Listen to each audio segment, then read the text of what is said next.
Guru yang diduga menyerang pembantu rumah tangga dibebaskan dari semua tuduhan.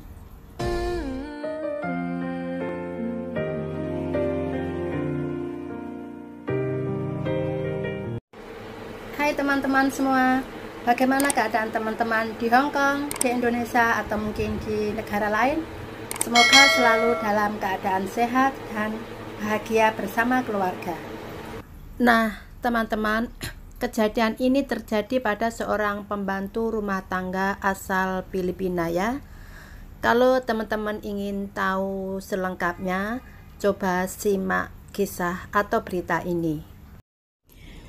Seorang guru perempuan berusia 35 tahun yang dituduh menyerang seorang pembantu rumah tangga asal Filipina dibebaskan pada hari Rabu kemarin ketika pengadilan membebaskannya dari semua tuduhan. Di pengadilan Magistrates Kowloon Barat pada hari Rabu kemarin, wakil hakim mengecam pembantu rumah tangga asal Filipina karena menjadi saksi yang tidak dapat diandalkan. Pernyataannya penuh dengan celah dan kekurangan.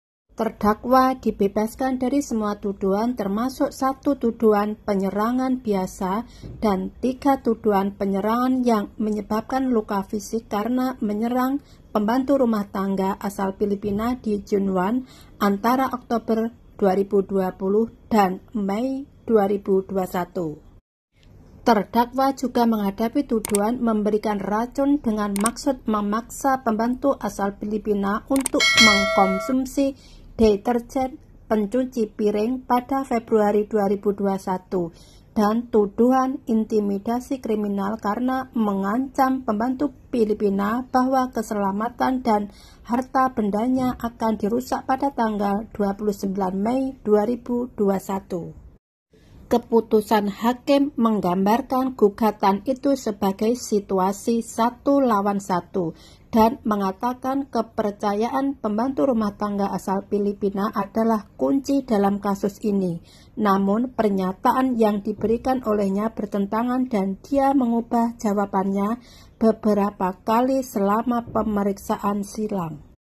Hakim mengatakan pembantu Filipina itu menawarkan versi berbeda dari sebuah insiden di mana pembantu itu diduga dipaksa makan bubur dengan deterjen pembersih. Pembantu itu awalnya mengatakan bahwa dia dan terdakwa adalah satu-satunya orang dewasa yang hadir saat itu. Tetapi kemudian pembantu itu mengatakan bahwa suami terdakwa ada di kamar tidur utama. Polisi tidak menemukan botol deterjen pembersih di flat atau di rumahnya. Tidak dapat menguji deterjen yang sebenarnya. Hakim mengatakan pengadilan tidak dapat menentukan apakah ada racun di dalamnya. Awalnya, pembantu Filipina itu mengklaim kulit kepalanya menjadi bengkak setelah terdakwa menarik rambutnya dan membenturkan kepalanya ke dinding. Namun, dia mengatakan kepada polisi bahwa dia tidak memeriksa lukanya segera setelah penyerangan ketika dia membuat pernyataan tertulis dengan polisi.